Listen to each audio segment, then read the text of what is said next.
Sabi nila, kapag tinititigan mo daw ang isang lalaki na gusto mo, mararamdaman nila yon at lilingunin ka nila. Paano kung sa iba lumingon? Sa'yo siya dediretso ng tingin, Bes. Paano kung hindi niya masense? Pwede ba yon? Malay ko. Ikaw yung may alam nito, di ba? Gawin mo kaya. Saan mo ba narinig yan? Sabi ng lola ko, ginawa niya yan sa lalaking gusto niya.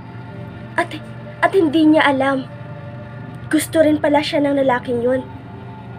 Ginawa niya yun? Oo. At sabi pa ni lola, wag na wag kang titingin sa iba kapag tinititigan mo yung lalaking gusto mo. Bakit? Anong mangyayari?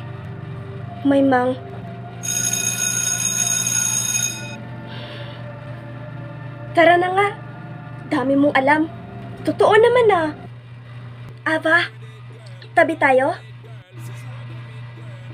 Why should I be next to you?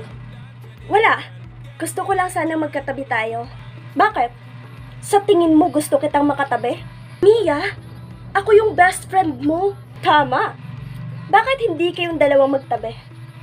Total, parehas naman kayong...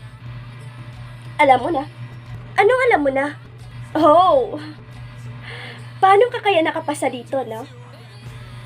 Aba, alam mo yung kakambal mong yan? Kampon talaga ni Satanas. Walang araw na hindi maldita.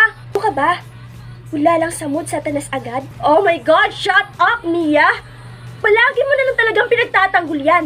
Ayaw niya nga sa'yo, di ba? Aminin mo, pati sa bahay salbahe sa'yo. Dito pa kaya? Camille, baka pagod lang. Ano yon? Pagod na lang araw-araw? Ewan ko. Hello, Mia! Ang laki mong tanga kung ganon.